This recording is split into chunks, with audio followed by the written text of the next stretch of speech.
Happy morning to everyone and to our respected ma'am.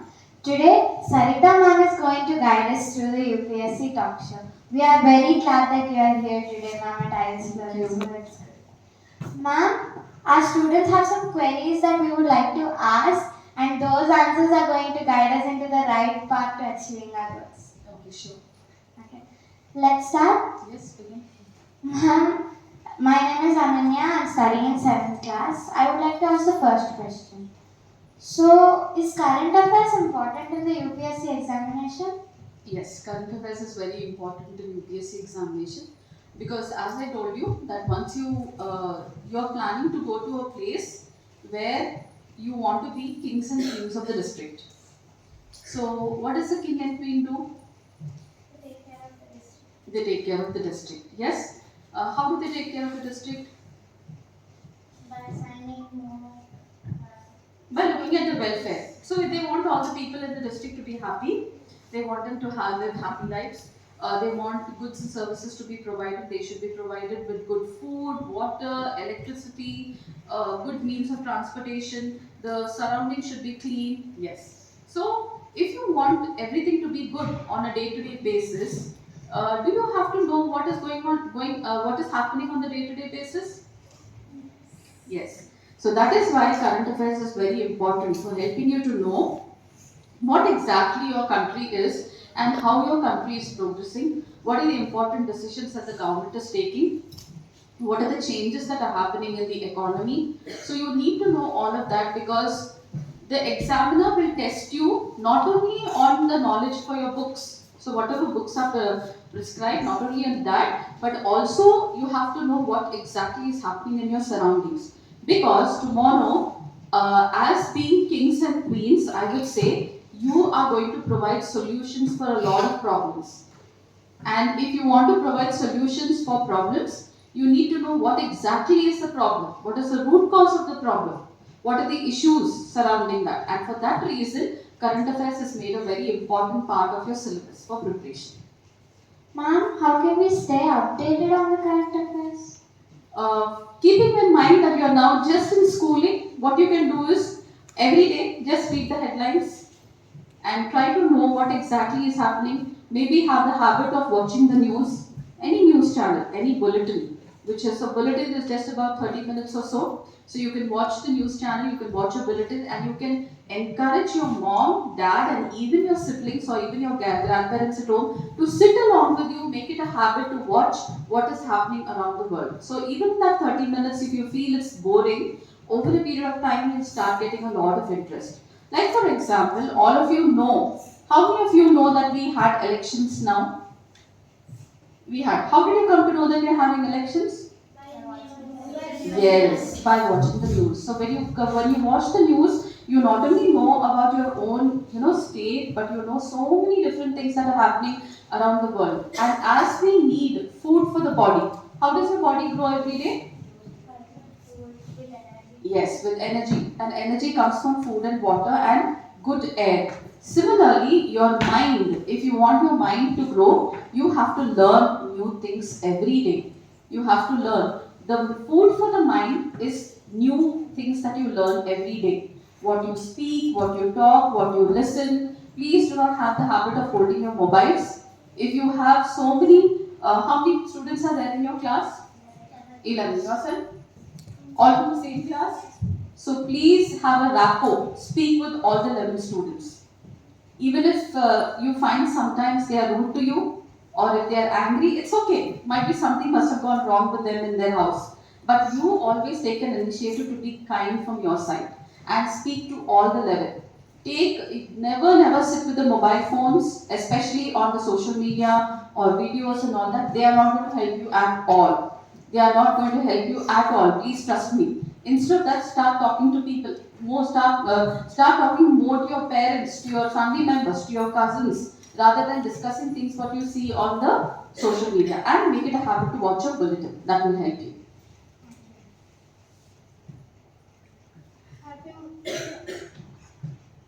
Good morning, ma'am. Very happy morning. I would like to ask a question about what changes or trends have you observed in recent UPSC question paper? You want the truth? If you open the YouTube or if you open the website and you say UPSC, you will find n number of websites. But UPSC wants the best brains. And those are the most hardworking brains. Why? Because I told you all that you will have to be kings and queens in the district. You are not anything less than a king or a queen. Okay? So if you're a boy, you are a king, and if you're a girl, you become a queen. Why? Because you're the head of the district. Everybody and everything is under your control. Without your permission, nothing can happen there. Right? So, do we want weak kings and queens or we want strong kings and queens? Yes. So who is strong? Those who take a lot of leisure time or those who work hard? Yes. Those who work hard are actually the strongest. So UPSC wants the strongest minds and the best minds in the country. Now, as of over a period of time, UPSC has also gone very smart. It knows everything is on the website and people want everything like this. So they come after degree, they say within 1 year we want to become IAS and IPS officers. That's not possible. And now the paper is becoming a little more challenging. But it's not impossible. It's possible with a lot of planning, preparation and strategy you can get through the UPSC examination. Because I told you, it's about getting through and taking the best minds of the country. So you will be the best in the country if you are selected for the UPSC. And it's not a simple thing. Now, can you find any real kings and queens around you? No. So you are going to be kings and queens. So just imagine what value you will be having. So you have to work a little bit hard for the UPSC examination. Okay? Yes. Happy morning, ma'am. Happy morning. So my question is, how can we make our schooling for the effective preparation of UPSC exam? You don't have to do anything separate. I'm audible? Yes, now? You don't have to do anything separate actually. You don't have to do anything separate. Whatever you're learning in school, be good at it. And never stop learning. Even in your holidays also, take the help of your friends, make a group, try to revise what you have learned. That will help you. Why should we study? What is going to, how is this going to help to me? I always used to ask myself this question. I used to ask myself this question even when I came to 10th, 11th and 12th as well. Because I didn't know how the subjects are going to help me. But after, me myself preparing for UPSC, getting through the examination and I started to teach and all that, I came to realize that how important it is to keep track of whatever you're studying. So whatever you study from your 5th standard, in a way, don't forget it. Don't forget what you study. That is the best way for you to attain success not only in UPSC but any career option as well. Okay? Good morning. So my question is, how to stay alert during UPSC exam time? Now you're not going to write UPSC exam. You will be writing it when you come to degree. But staying alert, I told you, is remember whatever you're studying from 5th class. If you remember and you are able to keep your books with you, so don't throw away your books also. If you have the idea of preparing for UPSC, keep your books with you from the 5th standard, 6th standard I would say. Try to revise them because if you're planning to write UPSC, you should start your preparation after 12th standard. After 12th standard, you should start preparing and this knowledge elections. So, yes, why do we need elections? Yes, so we need our representatives. We have something called as the Legislative Assembly. Yes, so we need a Chief Minister for that, right? He is the one who will take care of the whole state. If you people are going to be writing UPSC and become kings and queens for the district, he is the king of the whole state. And Modi is the king of the whole country. Yes? So they have to work more harder. And they come only once in 5 years. Once in 5 years. Okay? But who will give ideas to KCR or now Revanth Reddy, RCM and all? Who will give ideas? Collectors and IPS officers will give ideas. They don't use their own ideas. The collectors and IPS. So actually, Revanth Reddy is the chief minister, but who is the brain behind him? The collectors. So now you understand how important you people are? Yes? Happy morning, ma'am. Happy morning. Ma'am, I would like to ask you, how can one manage the stress or anxiety during the preparation of the exams? There is no stress. There is nothing called as stress. Okay? Let's take a small example. If I tell some of you that now immediately you have to run for 100 meters, how many of you all will be ready? 100 meters. Are you cool about it? Yes? But now if I tell anybody of you all that you have to write an exam in maths, sudden test, how many of you all ready? You are a little bit doubtful, right? Yes? Yes? Why doubtful? Yes. Do you get stress and anxiety only when you are not prepared? If you do your homework on a daily basis, you have to plan your day. How you plan for Christmas? How you plan for a festival? If you want to go for a movie, what do? You just go away like that? You have to plan, no? You have to book the tickets. You have to get ready. You have to wait for your family members. You have to go in the vehicle. Then you have to reach there before the movie time. So the movie time is also scheduled. It's planned. It's not screened. So let's say if you want to go on movie and you just can't go to the mall or the theatre and say on the movie we want to watch. No, that's at your home.